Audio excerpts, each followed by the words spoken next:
Graça e paz, amada igreja, amém.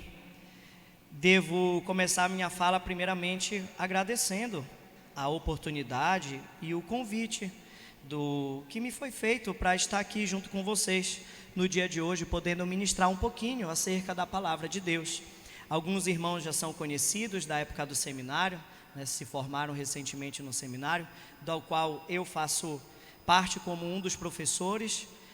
Mas muitos rostos são novos e eu espero que essa não seja a última vez que a gente esteja se encontrando, mas apenas a primeira, dentre muitas outras oportunidades, amém? Bom, a gente se apresentou brevemente aqui, não foi? Eu me chamo Rafael Solvano, minha esposa está ali aos fundos, é a Aline Solvano. Nós congregamos na Comunidade Cristã de Belém e atualmente somos líderes dos adolescentes lá. Nós pastoreamos, lideramos um ministério chamado Vibe Team. É um ministério que, pela graça de Deus, ele tem crescido, tem frutificado, tem trazido bons frutos para a nossa igreja. E eu também atuo na área do ensino lá na igreja, através do seminário teológico. Você pode dar um jeitinho só no retorno aqui, por favor, gente. Também atuo lá no seminário teológico. Esse tema, escatologia, é um tema que ele sempre me atraiu muito, sempre atraiu, na verdade, tanto eu quanto o Delano muito, e a gente conversava muito sobre um dia ter a oportunidade de falar acerca das coisas futuras, E até que um dia nós sentamos e começamos a pensar um pouquinho em como seria, de repente, uma conferência que falasse sobre escatologia. E depois de muito pensar, nasceu o que lá no passado nós chamamos de Conferência Maranata. E foi quando pela primeira vez nós apresentamos essa temática dentro da igreja. Eu lembro que nesse dia o pastor Edmilson lançou uma palavra sobre nossa vida, de que nós ainda iríamos a outras igrejas trazendo essa mensagem sobre o fim dos tempos. E essa é a terceira igreja ao qual vamos ministrar esse assunto, para você ver como a palavra que é lançada do altar, ela tem poder sobre as nossas vidas. Amém? Antes da gente começar a falar alguma coisa sobre escatologia aqui, deixa eu falar algumas coisinhas. Por exemplo, apesar de ser uma conferência e a gente trazer um tema, a gente estudou e se preparou para apresentar algo para você, não pense que a gente vai conseguir esgotar completamente o tema, porque é muito assunto, são muitos textos bíblicos e a gente tem um tempo muito reduzido. Então a gente vai tentar ser o mais didático possível, te dando um panorama acerca dos acontecimentos dos fins dos tempos, do fim dos tempos, tá bom? Então o primeiro ponto é esse, a gente não vai conseguir esgotar tudo. E o segundo ponto é, apesar da gente ter se preparado, estudado, lido a Bíblia, consultado autores bíblicos e assim por diante, não se esqueça que nós estamos falando da palavra de Deus. Então, já que a palavra de Deus se trata de revelação, então, ainda que eu tenha a melhor didática do mundo e eu possa chegar aqui e te explicar tintim por tintim do que, por exemplo, trata Apocalipse, se o Espírito Santo não lhe revelar, se não aprouver a Deus nos trazer uma nova revelação, em vão será o meu esforço. Então eu queria nesse momento te convidar a curvar a sua cabeça, fechar seus olhos, para a gente elevar o nosso pensamento mais uma vez ao Senhor em oração e pedir para que Ele derrame tal revelação sobre nós, amém? Senhor Deus, aqui estamos, Pai, prontos para escutar sobre a Tua palavra acerca dos mistérios do Teu reino. E eu te peço, Deus, que o Senhor possa derramar agora sobre nós espírito de revelação, espírito do pleno conhecimento de quem o Senhor é e dos Teus propósitos sobre as nossas vidas, Senhor. Nos derrama, Senhor, uma porção nova no dia de hoje, e que o nosso coração possa ser achado por Ti, Deus, como uma terra fértil, onde a boa semente cai e ela pode amadurecer e ela pode frutificar, Senhor. Essa é a nossa oração, em nome de Jesus. Amém. E aí, vocês estão com a Bíblia física aí? Estão com papel e caneta para anotar? A gente vai citar muitos textos bíblicos aqui e eu espero que você esteja preparado para uma pequena metralhadora de informação que você vai ter nesses próximos 2 dias, amém? A gente vai tentar ser construtivo aqui. Como assim construtivo? Nessa primeira ministração, nós vamos fazer uma introdução ao estudo da escatologia. Então a gente vai entender o que é a escatologia, do que ela fala, qual é a expectativa correta que tem que estar no nosso coração e assim por diante. Então essa primeira ministração ela é bem introdutória. A gente vai citar muitos textos, mas fique ligado em anotá-los, porque talvez não dê tempo da gente abrir para ler cada um deles, tá bom? E aí você vai anotando as referências e possíveis dúvidas. A segunda ministração já é o pastor Lucas. Aí o Delano vai subir aqui, aí já vai ser um caldo um pouco mais grosso. A gente vai falar um pouquinho sobre a cronologia dos acontecimentos, tá bom? E aí a gente vai falar sobre algumas profecias bíblicas do Antigo Testamento. E amanhã, na parte da manhã, o caldo vai engrossar mais um pouquinho. E aí a gente vai falar sobre a grande tribulação e sobre o arrebatamento da igreja. Amém? Então, beleza, amém. Vamos começar. E eu começo te fazendo uma pergunta retórica, você não precisa me responder não. Mas o que é escatologia?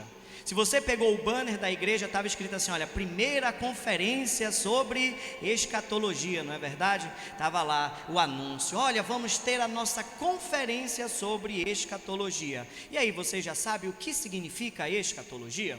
Se a gente for numa igreja, assim, comumente, vamos dizer assim, geralmente quando a gente fala assim, escatologia, as pessoas elas associam diretamente ao livro de Apocalipse. E vai dizer, a escatologia é o estudo do livro de Apocalipse. Só que deixa eu te falar um negocinho, não é exatamente isso.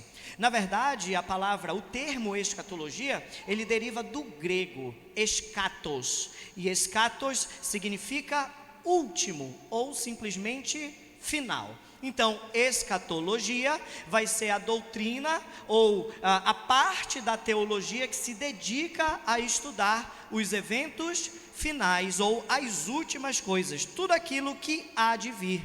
E quando a gente fala em últimas coisas, não se precipite achando que apenas o livro de Apocalipse vai tratar sobre isso, mas não.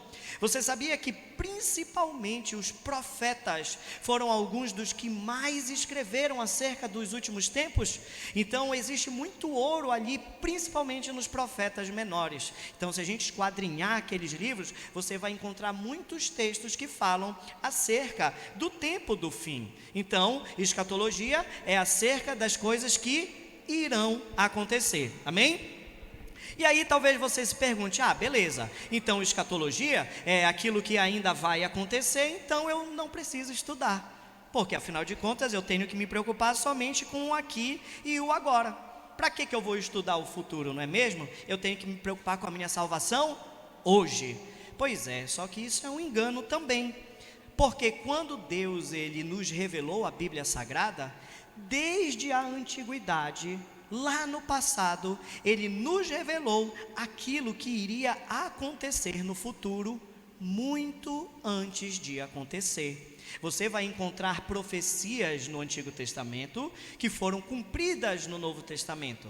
E nós vamos encontrar profecias no Antigo e no Novo Testamento que ainda hão de ser cumpridas no nosso tempo presente. Então eu, como um cristão, como um bom bereano, daquele que esquadrinha as Escrituras, eu preciso conhecer a profecia bíblica e a profundidade do que as Escrituras têm a me revelar sobre o futuro. Então escatologia, na verdade, ela vai dizer respeito a como você se comporta no seu presente. Porque imagine só, se eu não sei para onde eu vou, como é que eu posso tomar decisões agora, no presente?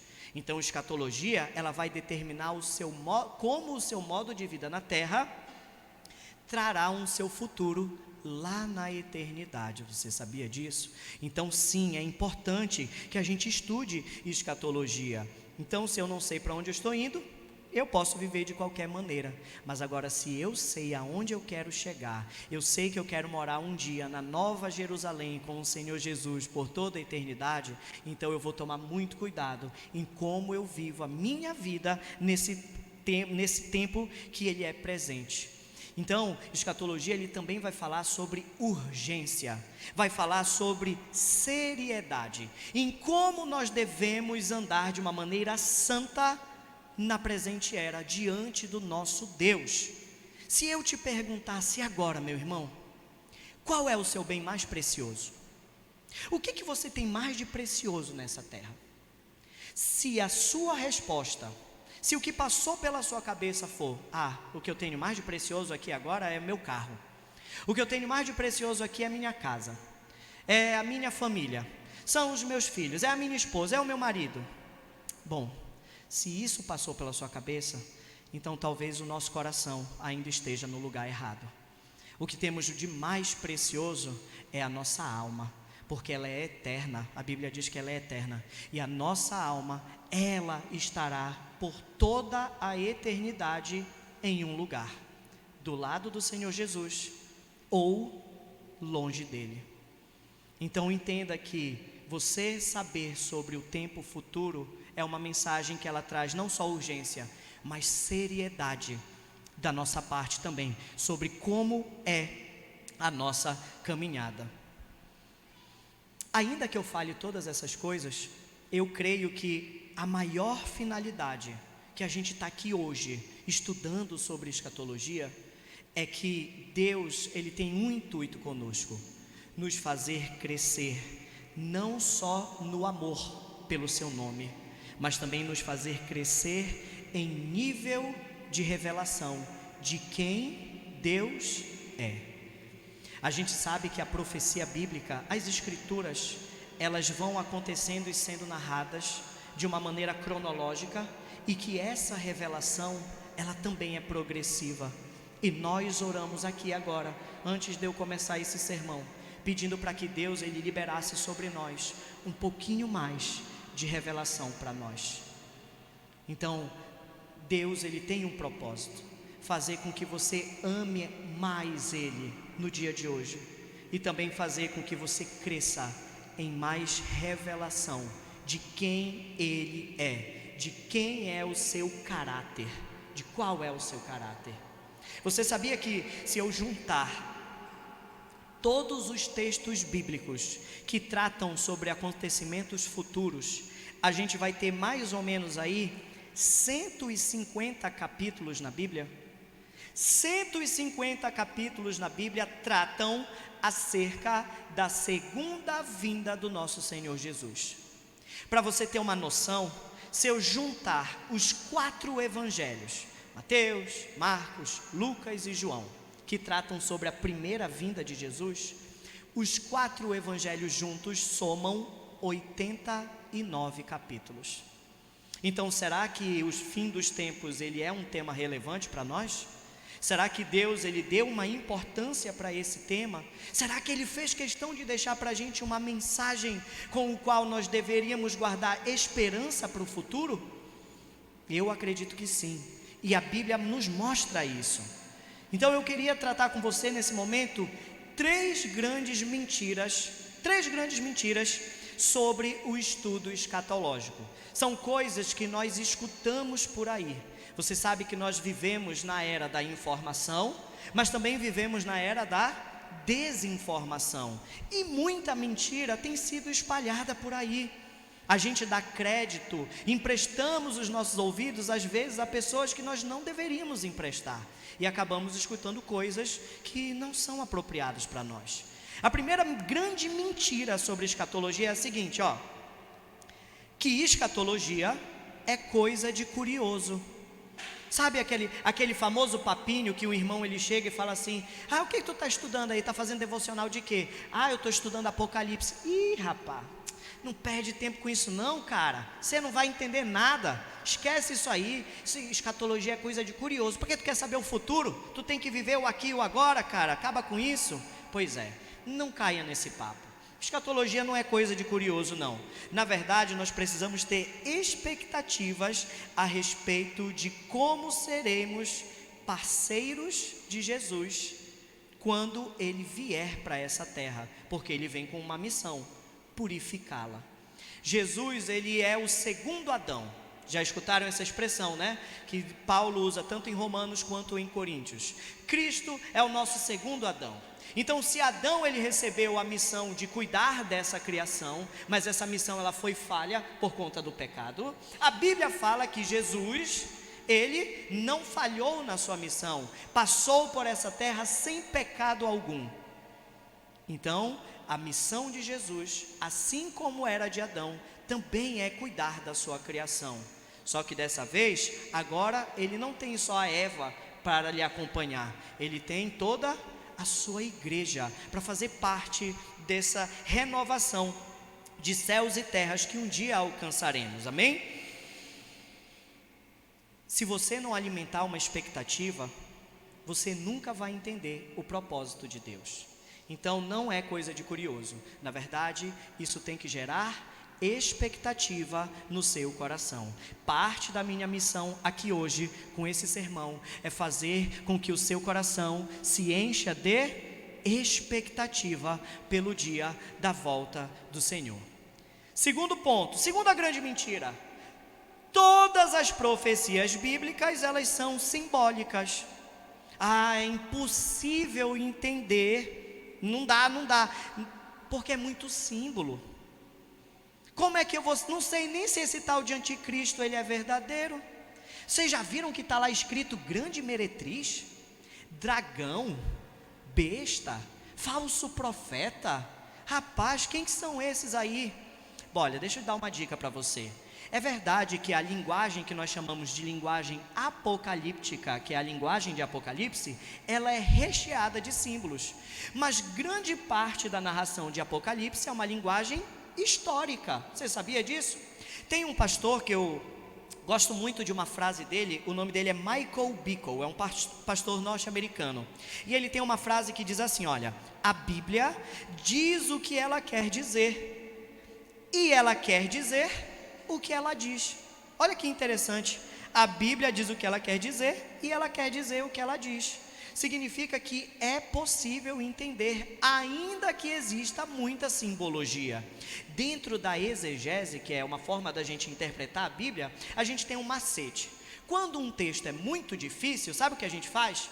A gente recorre para um texto que é um pouco mais fácil, para tentar entender um texto que é um pouquinho mais difícil. E daqui a pouquinho, quando o Delano estiver aqui falando sobre a profecia no livro de Daniel, vocês vão entender como essa ferramenta ela é poderosa para a gente. Então sim, a gente vai ter dificuldades em algum nível com a revelação bíblica, mas ela não é de todo impossível. É possível entender a profecia bíblica, amém?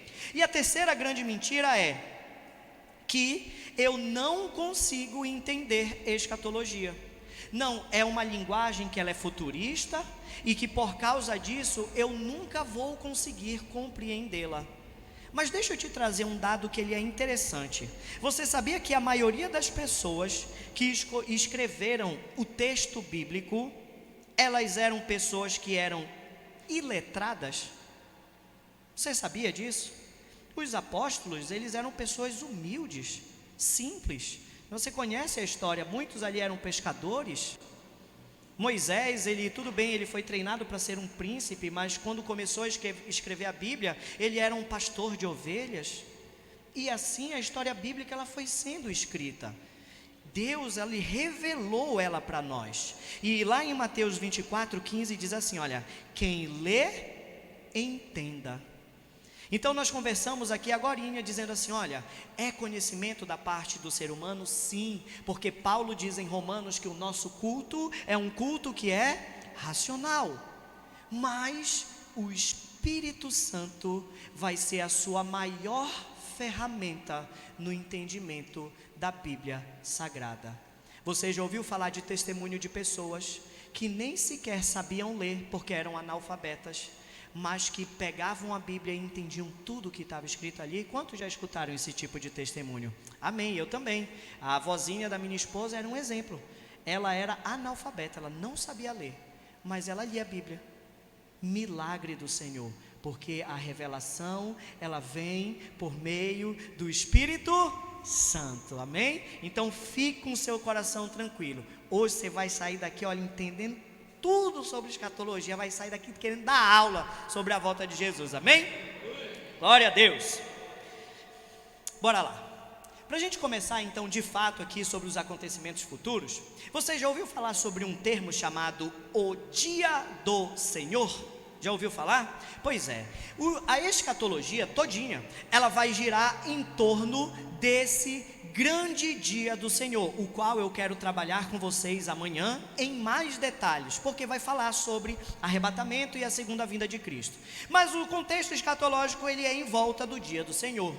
Lá em Joel, no capítulo 2, no versículo 11, vai anotando aí as referências bíblicas, diz que o dia do Senhor vai ser um dia muito grande, mas também diz que será um dia terrível. O dia do Senhor, ele será grande, aspecto positivo, mas ele também será terrível.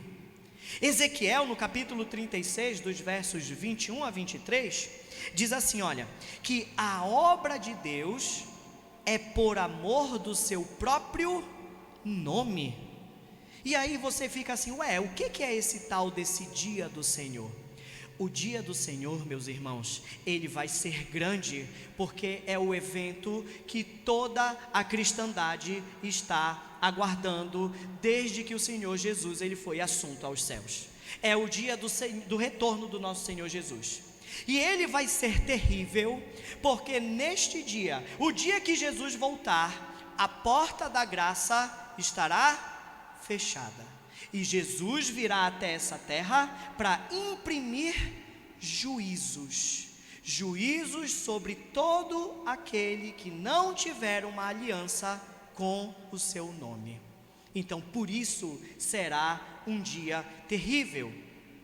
E aí você pensa, nossa, Jesus? Não consigo imaginar Jesus aplicando juízos. Então imagine, comece a trazer essa figura para você. E diz aqui Ezequiel capítulo 36, dos versos 21 a 23, que Jesus fará isso porque Deus tem amor pelo seu próprio nome. Jesus vem trazer juízo para vingar o nome de Deus Pai, que tem sido profanado com tamanhas heresias, com tamanhos desrespeitos que nós temos visualizado portas afora da igreja. Amém? Então sim, ele vai ser um dia terrível. E nesse dia, nesse grande dia, como diz o Salmo 2, Jesus virá com toda a autoridade que lhe é de direito. E o Salmo 2 diz que nesse dia, Jesus começará a governar esta terra, empunhando um cetro de ferro. O Salmo de número 2 é um salmo escatológico e fala que Jesus vai suplantar todos os governos desta terra, governando eles com um cetro de ferro. Lá no Salmo 110, no versículo 6, diz que Jesus, esse mesmo que foi crucificado e humilhado, ele esmagará todos os líderes dessa terra. Então a gente está falando não mais de um Jesus coitadinho, nós não estamos falando de um humilde carpinteiro, não. A gente está falando do Senhor Jesus, no alto de toda a sua glória, no alto de toda a sua majestade. Você pode projetar aí para mim, Rodrigo, por favor, Apocalipse 14, versículo 20. Vamos ler juntos esse texto? Apocalipse 14, 20. Olha o que está escrito: o lagar foi pisado fora da cidade, e dele saiu sangue até a altura dos freios dos cavalos. Você sabe o que é um lagar, meu irmão? Lagar é aquele tacho onde os apicultores, eles colocam a uva ali e ficam pisando em cima dela. Então ele está dizendo, o lagar foi pisado. O que acontece quando você pisa na uva? Ela começa a respingar o seu suco. E as pessoas que faziam isso, elas levantavam as vestes, mas mesmo assim elas ficavam com a veste toda suja de tinta, né, de tinto, que é a cor do vinho. Então Apocalipse capítulo 14, verso 20 diz que esse lagar foi pisado e teve tanto, mas tanto sangue, que esse sangue chegou até a altura do freio dos cavalos. Onde fica o freio de um cavalo? na cabeça, na boca dele. Um cavalo é mais alto do que eu. Então ele está falando do dia do Senhor. Nesse dia também será um dia de derramamento de sangue. E talvez você se pergunte, ué, quem vai derramar tudo isso de sangue? Você projeta aí para mim, por favor, Isaías 63, a gente vai ler do 1 ao 4. Quem será que pisou no lagar? Quem é este que vem de Edom e de Bosra, com roupas tingidas de vermelho? Quem é o que vem glorioso no seu traje, marchando na plenitude da sua força? Sou eu que falo em justiça, poderoso para salvar. Por que está veste a tua roupa, e as tuas vestes como as daquele que pisa num lagar? De quem o texto está falando? Quem é que vem poderoso em justiça? Jesus. É difícil imaginar, né? O nosso Senhor Jesus, o nosso Salvador, Ele se entregou por nós. E a Bíblia fala que Ele derramou até a última gota de sangue dele em favor dos nossos pecados. Mas a mesma Bíblia que fala tudo isso também está dizendo que um dia esse mesmo Jesus, Ele virá para implementar um juízo que vai ser tão tremendo sobre essa terra, que o sangue das pessoas chegará à altura do freio do cavalo. E quem é aquele que pisa no lagar? Jesus. Jesus era aquele que, quando eles viram, estava com as suas vestes salpicadas de sangue, como alguém que pisou em um lagar. Esse é o dia do Senhor. Agora dá para entender por que Joel disse que era um dia grande, mas que também seria um dia terrível. Você compreende a seriedade disso? Mas a minha missão aqui não é te fazer temer. A minha missão aqui é gerar em você agora um espírito de preparação para esse dia. A gente não vai sair daqui temendo esse dia. A gente vai sair daqui hoje com o nosso coração cheio de esperança, clamando para que esse dia ele não se abrevie, mas que ele venha o mais rápido possível. Essa é a ideia dessa conferência. Deixa eu dar um nó na sua cabeça rapidinho. Rodrigo, coloca aí 1 Coríntios 7, 29. Bora ler do 29 ao 31. Não sei se os irmãos já tinham reparado nesse texto, mas diz assim, olha: irmãos, é Paulo escrevendo à igreja de Corinto, tá? Irmãos, digo-vos porém isto: o tempo se abrevia. Assim, vírgula, os que têm mulher, vivam como se não tivessem.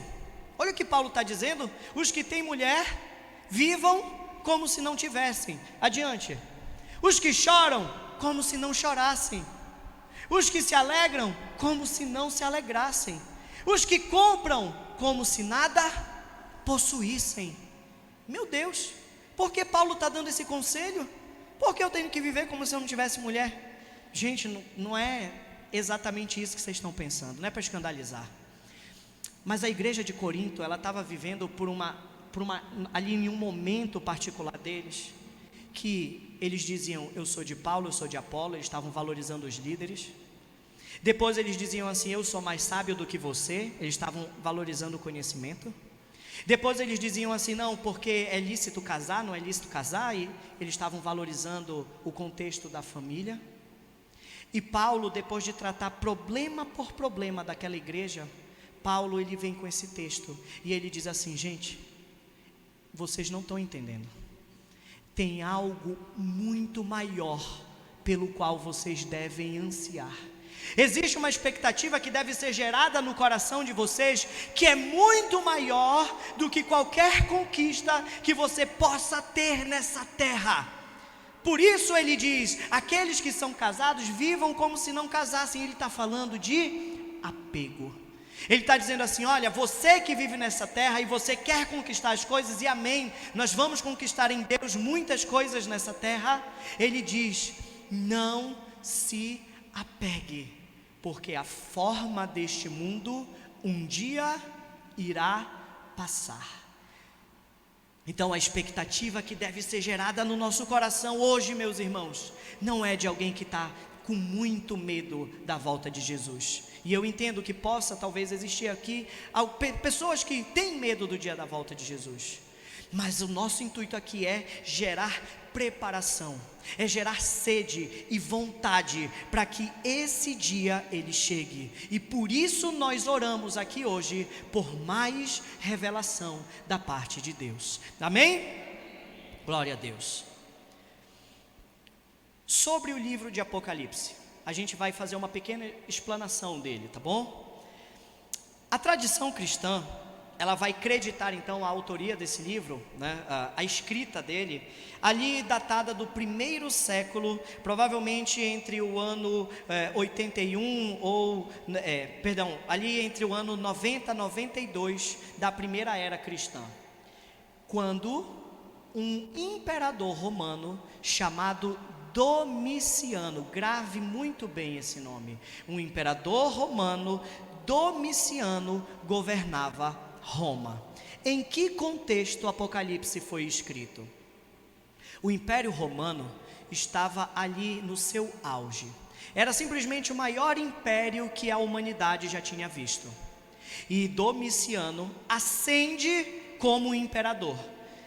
Os imperadores, eles gostavam de ser chamados de Césares. Césares eram os senhores, soberanos, mas Domiciano, ele não queria ser só chamado de César.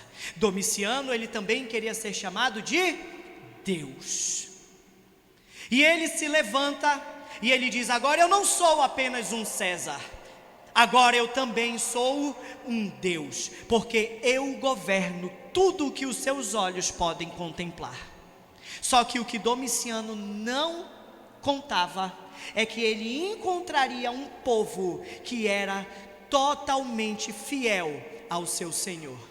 Domiciano esbarrou com os cristãos do 1º século, e os cristãos do 1º século se recusavam a dobrar os joelhos a esse imperador, de formas que os cristãos preferiam morrer a se curvar a um imperador romano, intitulando-o de Deus. E por causa disso, nessa época, no século I, Domiciano começa uma empreitada contra os cristãos. E ele simplesmente realiza a maior perseguição contra os cristãos que a humanidade já tinha visto até então. Domiciano começou a capturar cristãos e queimá-los em caldeirões de óleo fervente. Inclusive diz a história dos apóstolos que o próprio apóstolo João foi jogado em um caldeirão de óleo fervente, mas que pela misericórdia do Senhor ele não queimou. E por causa disso ele foi exilado na ilha chamada Patmos, o qual escreveu provavelmente ali o livro de Apocalipse. Domiciano era aquele cara que pegava os cristãos e jogava ele na arena para que gladiadores pudessem usar os cristãos como sacos de pancadas.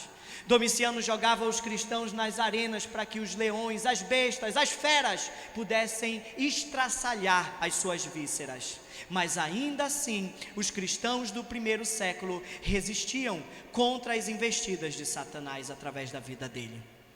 Então você imagina agora em que cenário João é então induzido a escrever o livro de Apocalipse. Apocalipse foi escrito em uma época em que os cristãos estavam completamente desesperançosos, porque Jesus ele havia sido assunto aos céus. Cerca de 500 eram as pessoas que viram Jesus ser assunto aos céus. E Jesus disse: olha, agora ide por todo o mundo, pregai o evangelho a toda criatura, fazei discípulos de todas as nações, batizando-os em nome do Pai, do Filho e do Espírito Santo, palavra ao qual nós caminhamos até hoje, amém? E de repente, os cristãos começam a fazer o ide do Senhor, e vão à Ásia, vão à Europa, mas começam a ser perseguidos. E aquele Jesus que parecia ter triunfado sobre a morte, parecia não ter mais tanto poder assim, porque afinal de contas, tudo estava dando errado para a igreja. E o povo de Deus clamava: Senhor, tu não está vendo o que está acontecendo? os nossos irmãos estão sendo jogados aos leões. O Senhor não está vendo que nós estamos sendo perseguidos e mortos ao fio da espada? E agora, os cristãos estavam sendo dispersos por todos os cantos do mundo naquela época. E é nesse contexto que João escreve Apocalipse. Apocalipse não é uma mensagem de temor, mas Apocalipse é uma mensagem de esperança para o nosso coração. E você vai entender isso hoje, que na verdade o que Deus Ele quer te trazer é uma visão renovada do nosso Senhor Jesus, te mostrando que Jesus, Ele nunca esteve alheio à história que está acontecendo nesse nosso tempo presente, não, mas que Ele tem completamente todas as coisas no controle da sua mão. Amém.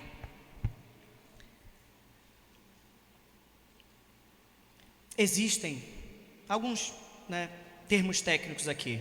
Existem algumas diferentes formas da gente pode ler o livro de Apocalipse. Eu não sei se você já ouviu falar disso. Eu acredito que aqui tenham pessoas que gostam de estudar esse livro. Mas, por exemplo, você pode ler o livro de Apocalipse de uma forma totalmente literal, sabia? Você pode pegar e ler ele de uma lapada só, os 22 capítulos, e dizer assim, olha, é tudo literal que está aqui. Ou você pode escolher ler ele de uma forma totalmente simbólica. A gente pode ler o livro de Apocalipse de maneira cíclica, sabia disso? Porque ele não vai falando 7 igrejas, aí depois vem as 7 trombetas, 7 taças e assim por diante. Pois é, então tem gente que entende que esses 7 são repetições de uma mesma história que está sendo contada. Dá para ler assim também Apocalipse. Cada forma de leitura, não importa. Ao longo da história da cristandade, cada uma dessas formas de leitura, no final, vai nos trazer uma interpretação diferente. Mas não é quanto à realidade, uma interpretação acerca da ordem dos fatos, da ordem de como as coisas vão acontecer. Então, talvez por isso, você já deva ter escutado diferentes interpretações, não é verdade? Quantos aqui já escutaram falar que um dia o Espírito Santo vai ser tirado da terra? Alguém já escutou falar? Amém. Quem aqui já escutou falar que quando o anticristo se manifestar, tu só vai ser salvo se tu morrer não negando Jesus? Alguém já escutou falar disso? Já? Amém. Quem aqui já escutou falar que a gente vai ser arrebatado antes da grande tribulação? Amém. Quem já escutou falar que a gente vai ser arrebatado depois da grande tribulação? Amém. E agora, José? E agora? São muitas interpretações, não é verdade? Pois é. Cada tipo de leitura que eu narrei para vocês originou aquilo que nós chamamos de escolas escatológicas, tá bom? A nossa igreja, comunidade cristã, Parauapebas, Belém e todas as outras, comunga de uma visão que é chamada, você pode anotar aí, pré-milenismo histórico. Pré-milenismo histórico. O pré-milenismo histórico é uma posição escatológica, na verdade é a posição escatológica mais clássica. Ela é a mais antiga, que data do século I. Nós temos relatos de pré-milenismo histórico, dessa forma de interpretação dos acontecimentos, que relatam do primeiro século. E hoje, na verdade, nesses 2 dias, nós vamos aprender como interpretar Apocalipse a partir desta visão, tá bom? Alguns nomes são de confiança e que eu, como professor, posso indicar para você, se você tiver curiosidade para acessá-los. Por exemplo, existe um pastor chamado Ângelo Basso. Já ouviram falar? Ângelo Basso é um pastor que ele comumente prega sobre escatologia, e ele também é pré-milenista histórico. Ele segue a mesma visão da nossa igreja. Um outro exemplo, Luiz Saião. Já ouviram falar? Luiz Saião, ele é um hebraísta e tradutor bíblico excelente em hebraico. Ele também é pré-milenista e ele tem no YouTube um estudo completo sobre Apocalipse, se você tiver interesse. Victor Vieira, ele tem um livro chamado Escatologia Essencial. É um livro bem fininho, que ele traz aqueles pontos chaves que todo cristão deve conhecer sobre escatologia. Victor Vieira, o nome dele, tá bom? São alguns nomes que você pode acessar com segurança, que você vai estar caminhando em terreno seguro ali, tá bom? Apocalipse, ele vai ter uma divisão didática para a gente. Então, os autores, eles vão costumar dividir esse livro em 4 grandes momentos. O primeiro momento, que é o que a gente vai se ater hoje, é o chamado de João para profetizar, que simplesmente é o capítulo 1 de Apocalipse inteiro. É como João ele foi chamado para profetizar a toda a cristandade ao longo dos séculos que viriam um dia a escutar essa mensagem. Então o capítulo 1 é o chamado de João para profetizar. A segunda seção do livro é as 7 igrejas, que é o capítulo 2 e o capítulo 3.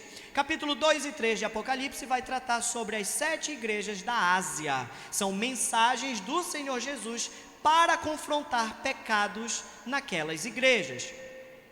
A terceira seção do livro é o capítulo 4 e 5, que é a sala do trono. Então Deus ele vai trazer para nós uma visão da sua sala do trono, de como é a visão celestial do trono de Deus.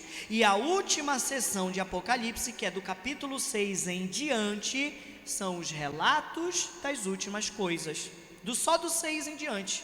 No 6 em diante é aquilo que nós chamamos de plano de batalha. É como Deus vai fazer ao longo da história para derrotar finalmente Satanás e toda a sua horda de demônios, amém? Uma coisa que é interessante ao longo de Apocalipse, e depois você pode pegar o livro e perceber isso, é que existe uma grande diferença quando João diz assim, olha, vi e ouvi. Por exemplo, ele diz assim, eu ouvi o leão da tribo de Judá, e quando virei-me, eis que vi um cordeiro. Então João a todo momento ele está fazendo ali como se fosse um jogo entre o que era a expectativa messiânica do judeu, né, que Jesus viria como aquele guerreiro para acabar com tudo, mas quando ele vira, ele olha um cordeiro ferido. Então isso é algo que é interessante nesse livro, amém? Quero te convidar então a abrir sua Bíblia aí, Apocalipse capítulo 1. Vamos ler junto aí, Apocalipse capítulo 1. Vamos ver o ouro que está reservado para nós aqui. Diz assim: revelação de Jesus Cristo, a qual Deus lhe deu para mostrar aos seus servos as coisas que brevemente devem acontecer, e pelo seu anjo as enviou e as notificou a João, o seu servo, o qual testificou da palavra de Deus e do testemunho de Jesus Cristo e de tudo o que ele tem visto. Vamos por partes. Você percebeu que Apocalipse ele já começa te dizendo qual é o objetivo desse livro? Qual é o objetivo quando eu abro o Apocalipse? Primeira frase do livro é a revelação de Jesus Cristo. Então se você veio de repente para cá, para esse lugar hoje, dizendo assim no seu coração, hoje eu vou saber quem é a besta, hoje eu vou saber quem é o anticristo, talvez hoje você saia daqui sabendo quem é Jesus. Revelação de Jesus Cristo, esse é o tema central. Então Deus ele vai trazer para nós agora uma nova revelação, porque o povo daquela época que recebeu essa carta, Apocalipse é uma carta, que significa revelação, estava desesperançoso por conta da perseguição de Domiciano no Império Romano, ao qual eu havia falado. Então esse povo desesperançoso, que clamava pela justiça de Deus, precisava ter a sua fé renovada naquele momento. Então Deus envia uma nova revelação de Jesus para aquele povo, e ele diz assim: olha, para mostrar aos seus servos as coisas. Então o livro de Apocalipse, além de revelar a beleza de Jesus e a sua sabedoria, ele também vai nos revelar o plano de Deus para essa terra. O que vai acontecer com este plano quando Jesus voltar? Você sabe que nós vivemos em uma guerra cultural que ela é tremenda. Eu sou de direita, eu sou de esquerda, eu sou de centro, e é isso e aquilo, e nós brigamos por pessoas. Mas deixa eu te dizer, existe um governante que ele é eterno. E ele está vindo logo em breve para assumir todos os tronos dessa terra bem aqui. Então não importa, mesmo que a gente escolha o menos errado, sempre vai ser o menos errado, porque decisão certa só existe uma, que é o Senhor Jesus. Amém?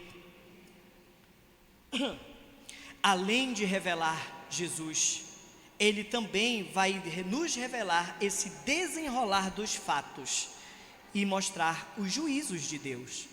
Então, se vai mostrar os juízos de Deus, também vai revelar uma nova face, que é Deus enquanto um juiz, implementando juízo sobre o povo. Então, quando você pega ali Apocalipse, a gente fez ali, né, o panorama rapidamente. Se você notar, Apocalipse do capítulo 1 ao capítulo 3, João ele está nos fazendo experimentar uma experiência que ela é visionária. Ele descreve com uma tamanha riqueza de detalhes a majestade de Cristo, que você é capaz de vislumbrar essa imagem através da sua imaginação. Do capítulo 1 ao capítulo 3, são relatados para nós mais de 30 atributos de Deus, mais de 30 atributos de Jesus, só do capítulo 1 ao capítulo 3, e esses atributos, eles não estão ali à toa. Cada um dos atributos que vão sendo revelados, eles são um convite para o seu coração, um convite para que você fique cada vez mais imerso na meditação da sua Bíblia, para que você conheça mais o coração do seu Salvador. Eu nunca vou me esquecer de algo que a pastora Cláudia um dia me disse. Ela disse para mim: Rafael, bênçãos Deus tem para todo mundo. Se você contemplar a multidão, Deus tem bênção para aquele, para aquele, para aquele, mas os segredos do coração de Deus são para aqueles que estão com seus ouvidos pertinho dele. E é assim que a gente tem que estar, com o ouvido, com o coração bem pertinho do coração dele, para que você consiga ser imerso pelo seu caráter, pelo seu propósito, para que você passe a sonhar aquilo que também é sonho de Jesus para essa terra. Amém? Se você parar para pensar, esses 30 atributos não são escatologia, não é coisa sobre os últimos tempos. Para quem já fez o seminário ou escola de líderes, atributos de Jesus são cristologia. Apocalipse começa nos ensinando quem é Jesus, quem é o nosso Messias.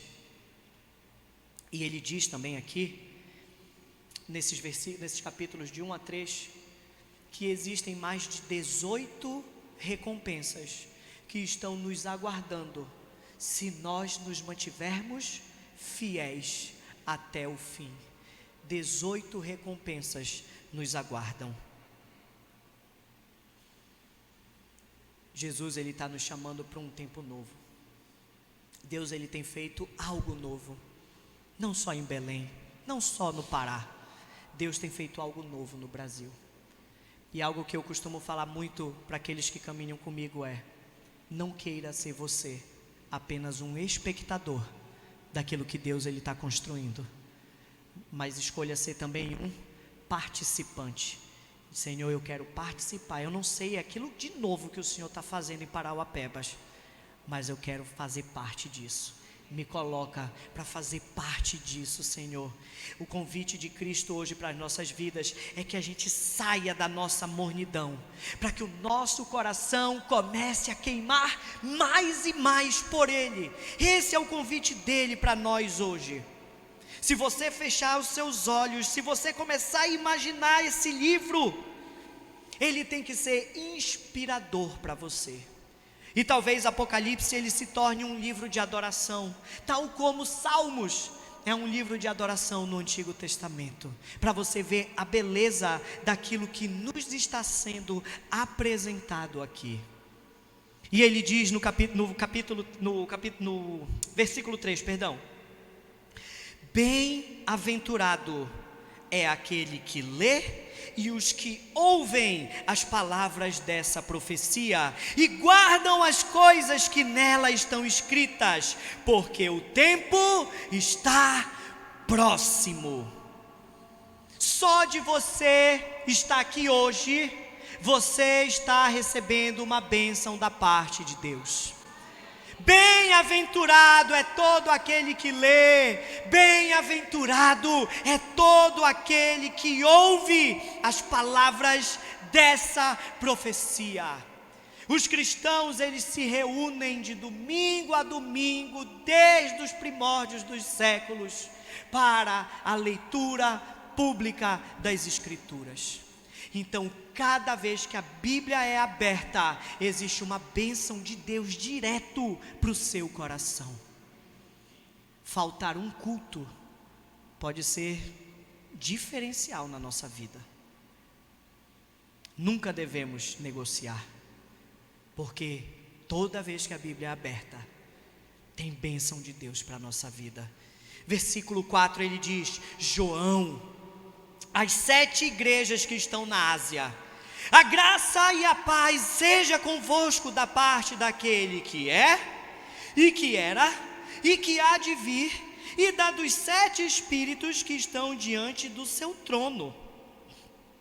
A primeira coisa que eu aprendo quando eu leio o versículo 4 é que Apocalipse, ele tem um endereço. Apocalipse, ele foi escrito para a igreja.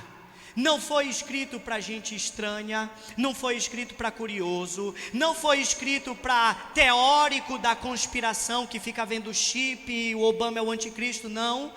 O livro de Apocalipse, ele foi escrito para nós, para a igreja.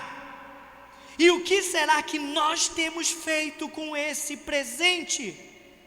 A nossa bênção tem sido roubada, porque pessoas têm se apropriado da nossa herança, que é a Bíblia, para colocar ideias absurdas no mundo aí fora.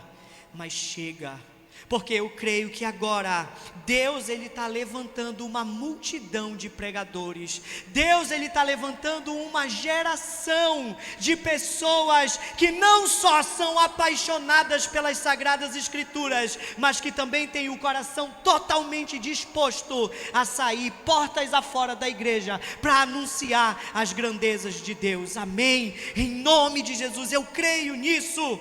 Deus está nos comissionando a fazer aquilo que nós aprendemos com os pais da igreja: ler as Escrituras, ensinar as Escrituras sagradas e levar o ID do Senhor a toda a criatura. E nesse mesmo versículo, você sabia que nós temos um mistério que está sendo revelado aqui? É o nosso primeiro mistério. Porque ele diz assim, olha, aqui é a revelação de Jesus, né? E aí ele diz assim: estou escrevendo as 7 igrejas, da parte daquele que é, que era e que há de vir. De quem que ele está falando aqui? De Jesus? Você pode abrir aí, Rodrigo, por favor, Apocalipse 21, 1, 3 hoje eu quero abrir seus olhos. Apocalipse 21, a gente vai ler do 1 ao 3. Isso aqui é a consumação de tudo. Quando todo o mal já tiver sido derrotado, o pecado já foi derrotado por completo. João, ele olha e eis que ele clama: vi novo céu e nova terra, pois o primeiro céu e a primeira terra já passaram, e o mar, ele já não existe. Vi também a cidade santa, a nova Jerusalém, que descia do céu da parte de Deus, ataviada como uma noiva, adornada para o seu esposo. Então ouvi uma grande voz vinda do trono, dizendo: eis o tabernáculo de Deus com os homens. Deus habitará com eles, eles serão povos de Deus, e Deus mesmo estará com eles.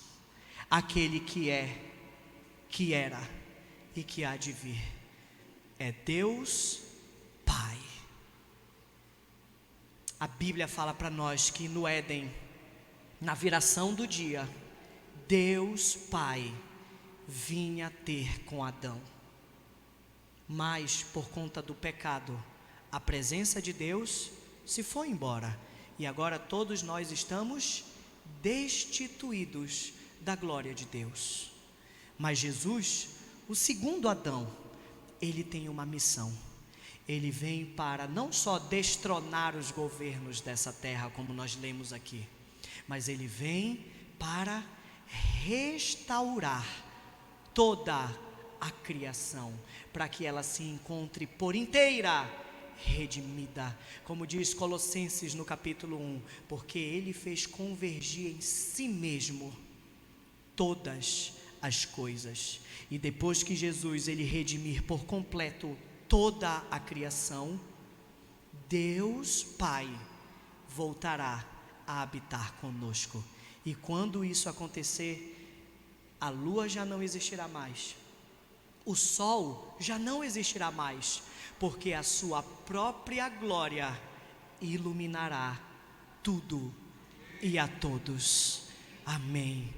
Então, Deus Pai, ele está entregando uma nova revelação para nós. Ele virá habitar conosco, e o segredo disso é o próprio Jesus, através de Jesus.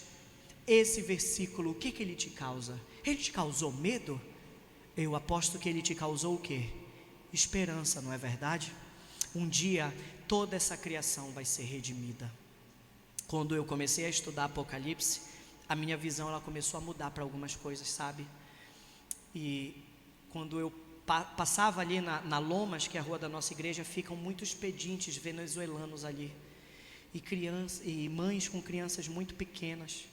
E eu orava e eu falava assim: ai meu Deus, Senhor, ainda que eu dê uma esmola, ainda que eu possa dar um leite, ainda que eu possa dar uma fralda, isso não é nada. O sofrimento dessa mãe não vai acabar. Quando isso vai acabar? E a resposta está aqui. Quando Jesus vier, não existirão mais lágrimas, não existirá mais o pecado, porque Ele vai redimir a sua criação. Então, quando a gente diz para nós mesmos: Senhor, o Senhor não pode voltar ainda, eu ainda não casei. Senhor, o Senhor não pode voltar ainda, porque eu ainda quero aquele carro dos sonhos. Ah, Deus, não volta ainda não, porque, poxa, eu queria tanto aquela casa. Aí eu lembro vocês do texto de Coríntios: aquele que compre, viva como se não comprasse. O que ri, como se não risse. E o que chora, como se não chorasse. A nossa expectativa não pode estar nas coisas dessa terra. A nossa expectativa tem que estar nesse momento, porque esse momento é a eternidade, ao qual o nosso coração precisa ansiar. Amém? E ainda ali no versículo de número 3, ele diz assim: olha, dos 7 espíritos. Já tinha ouvido falar dessa expressão? Se você abrir lá Isaías 11:2, você pode anotar a referência, vai dizer que lá tem 7 espíritos, são como se fossem 7 emanações ou 7 formas do Espírito Santo de Deus. E aqui em Apocalipse diz que esses 7 espíritos, o Espírito Santo, está ali diante do trono de Deus, uma imagem linda da Trindade. O Espírito Santo diante do trono de Deus, com uma postura de serviço, humildade, reverência diante de Deus Pai. E por que eu disse que não era Jesus ali no versículo 4? Porque no versículo 5 ele diz assim, olha, e da parte de Jesus. Então, da parte daquele que é, que era e que há de vir, dos 7 espíritos que estão no trono de Deus e da parte de Jesus. Então sim, era Deus Pai aquele que estava sendo mencionado, que é a fiel testemunha, o primogênito entre os mortos e o soberano dos reis da terra, a que nos amou e em seu sangue nos lavou dos nossos pecados. 3 primeiras características de Jesus sendo descritas bem aqui. Jesus é a testemunha fiel. Você sabe que no Antigo Testamento, para que um testemunho fosse válido, eu precisava ter pelo menos 2 testemunhas, não é verdade? E quando Deus vira e vai fazer o homem, o que é que ele fala? Façamos o homem conforme a nossa imagem, conforme a nossa semelhança. Jesus estava desde o princípio na criação. Jesus é a fiel testemunha sempre da obra de Deus, e ele também é o primogênito entre os mortos. Jesus é a primícia. Você entende o que significa isso, que Jesus é o primogênito entre os mortos? Significa literalmente que Jesus foi o primeiro a morrer. Ué, como assim Jesus foi o primeiro a morrer? Jesus, gente, estava crucificado antes da fundação do mundo. É isso que diz o texto de Efésios. Significa que antes mesmo de você pecar contra Deus, o seu perdão já estava preparado na eternidade, escondido no coração de Deus, com Cristo na cruz. Então ele é o primogênito de todos os mortos, ele é a nossa primícia. Ele não é só o primeiro que morreu, o primeiro que ressuscitou, mas ele também é aquele que detém toda a autoridade. É ele que tem o direito à primogenitura da parte visível e da parte invisível de toda a criação. Ele é o soberano dos reis da terra. A autoridade que ela é visível, dada a Jesus. Como a gente viu, ele vem para governar como um rei com cetro de ferro. E no versículo 6 ele diz: e ele nos fez reino e sacerdotes para Deus e seu Pai.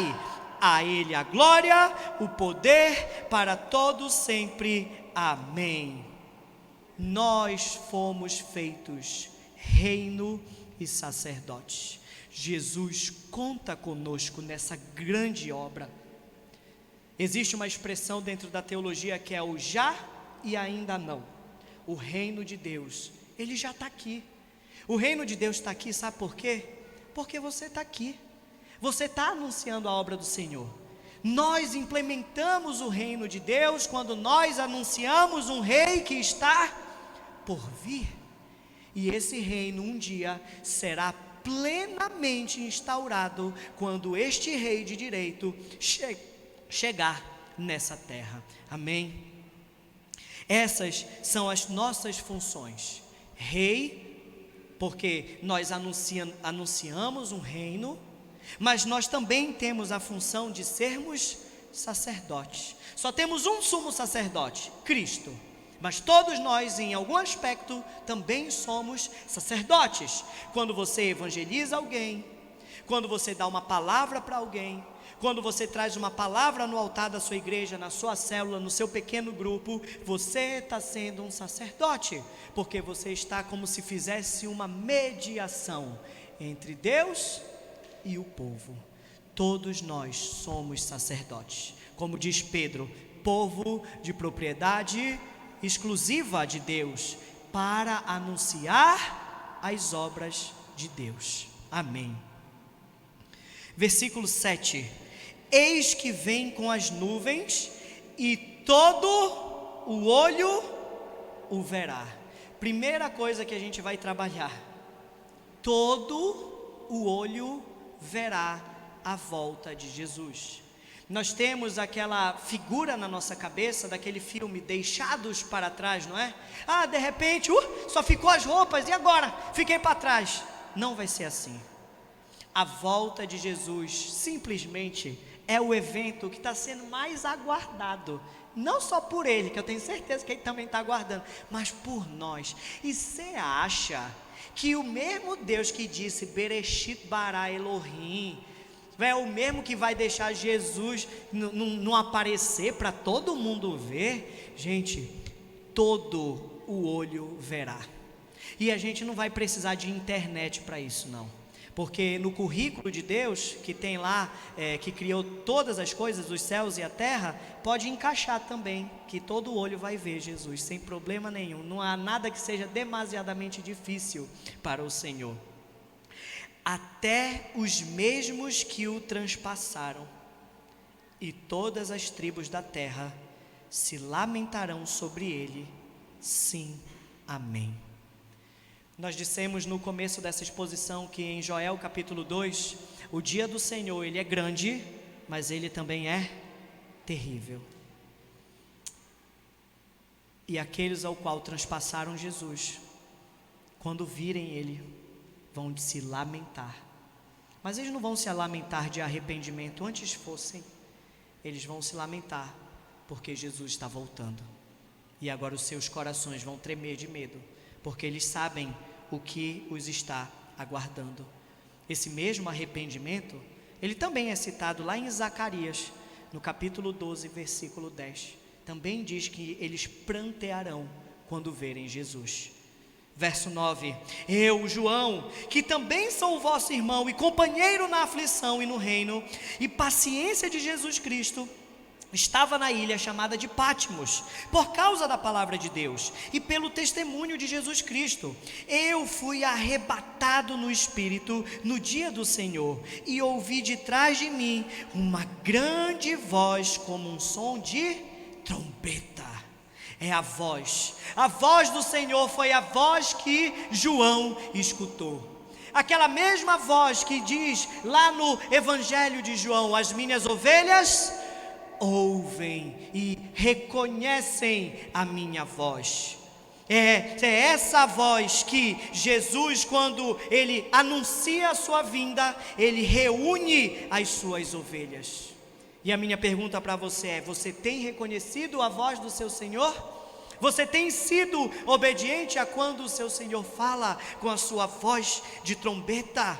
Você tem buscado seguir a voz do Senhor Jesus? Porque vai chegar o dia em que ele vai soar a sua voz, e todas as suas ovelhas se reunirão no seu aprisco.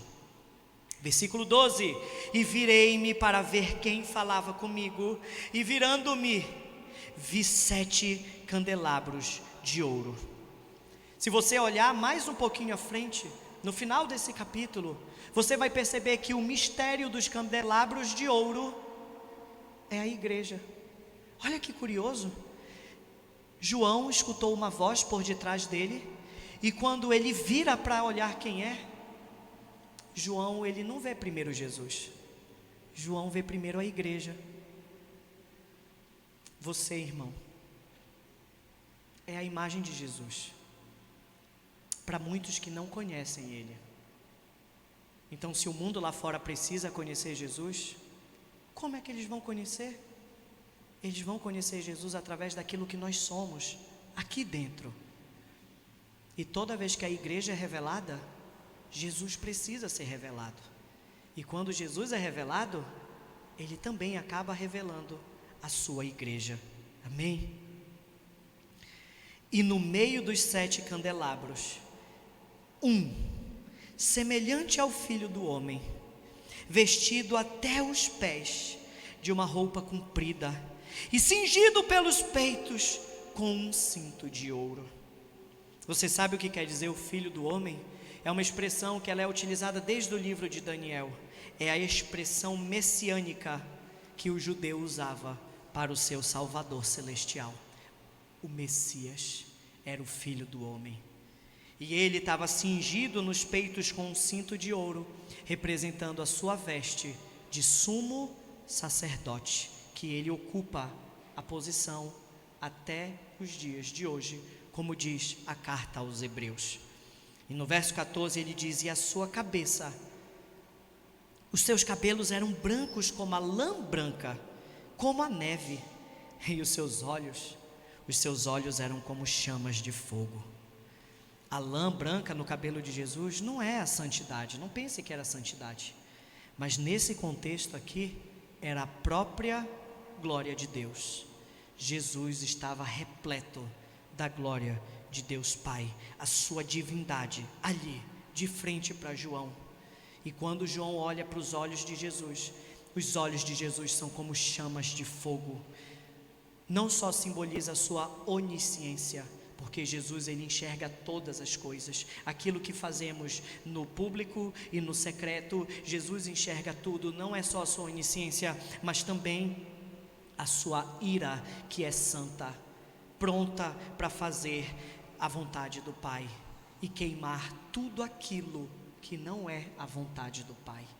Esses são os olhos de Jesus, que queimam por propósito, o propósito que está no coração de Deus.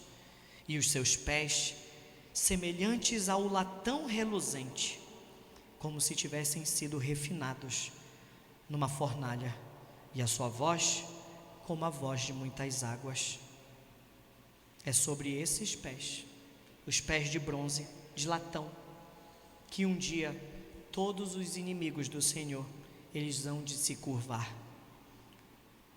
Esses mesmos pés, que um dia sangraram com cravos numa cruz, são os pés que, quando pisar novamente nessa terra, pisarão com toda a glória e majestade.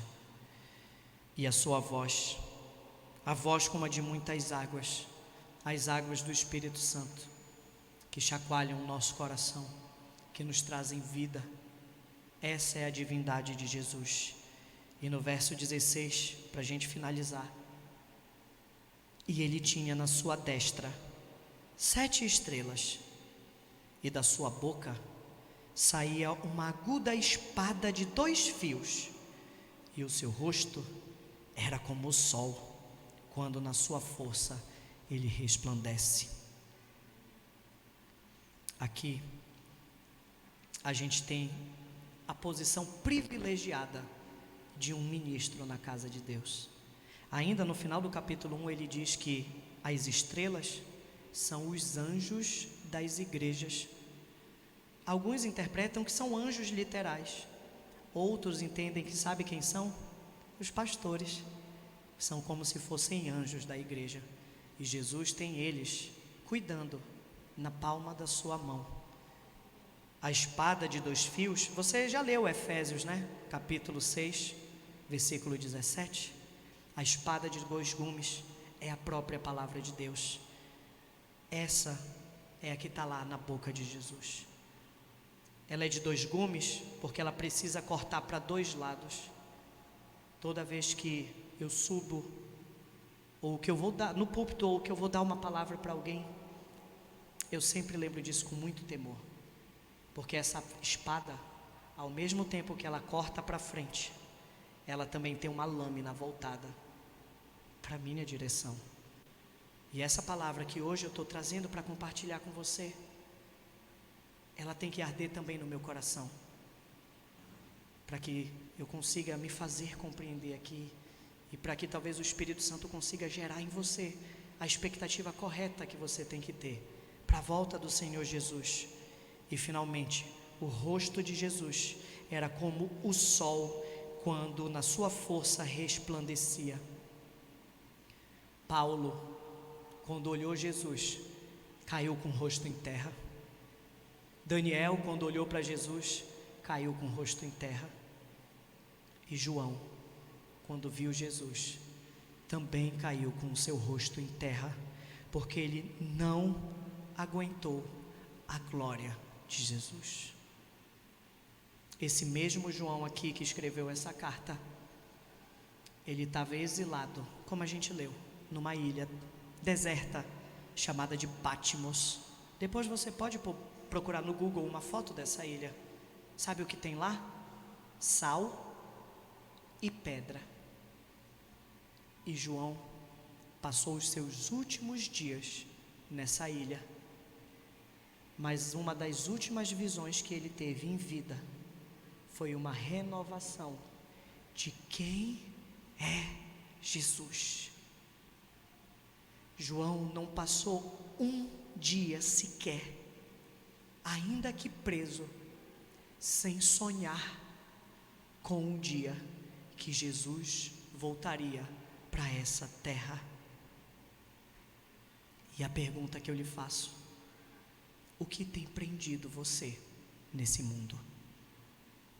Que tem impedido você de sonhar com esse dia?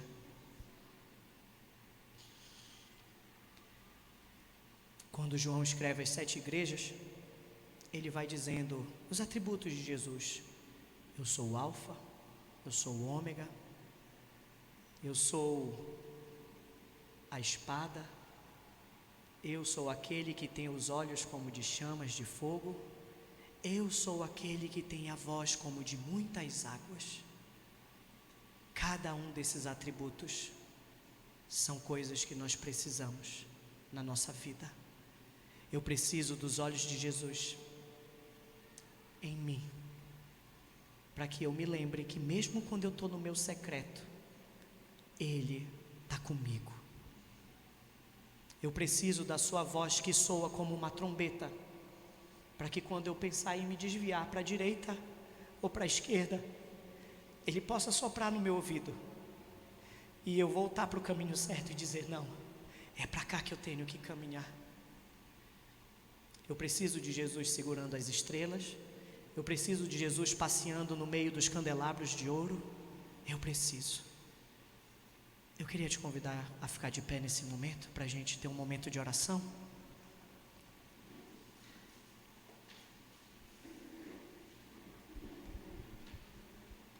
Sabe, o povo que recebeu a carta de Apocalipse estava desesperançoso, porque vivia num contexto de sofrimento e de muita perseguição. Eu de fato, meus irmãos, eu não sei o que você tem passado na sua vida, mas hoje o Senhor, Ele está te entregando um presente, uma revelação maior de Jesus, para que você entenda que não importa quantos problemas você enfrente nessa terra, os olhos dele estão sobre você, e que o seu coração ele possa queimar de expectativa pela sua vinda. E eu quero te fazer um convite hoje para a gente orar.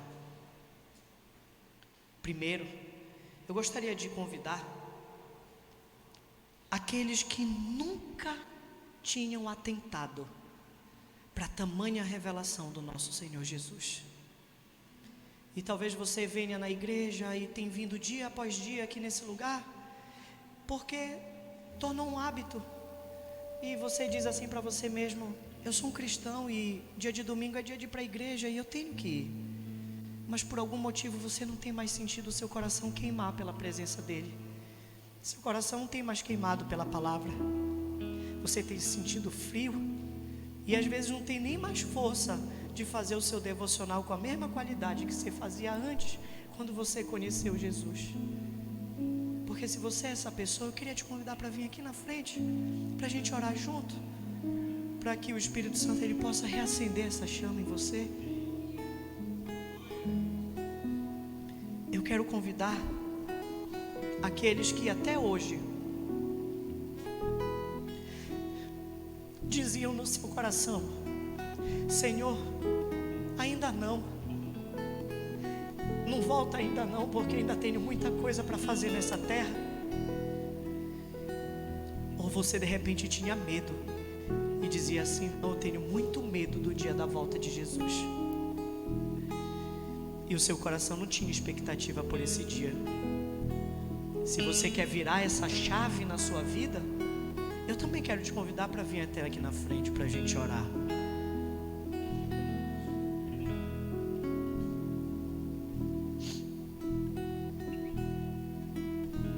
Amém. E por fim, se você reconhece que assim como eu preciso desses atributos de Jesus aqui na minha vida: olhos de fogo, voz de muitas águas, a espada, os candelabros, as estrelas. Se você reconhece que você precisa desse Jesus em alguma área da sua vida que só você conhece, mas que você ainda não teve a ousadia de dizer assim: Jesus, hoje eu estou te entregando por inteiro. Até aqui só eu toquei nesse tesouro que estava no meu coração, mas hoje eu quero te entregar por inteiro, porque eu quero confiar em Ti. Se você é essa pessoa, vem aqui na frente. A gente está em família nesse lugar, e aqui não tem lugar para vergonha, nem medo. Aqui só tem lugar para liberdade que o Espírito Santo Ele nos dá.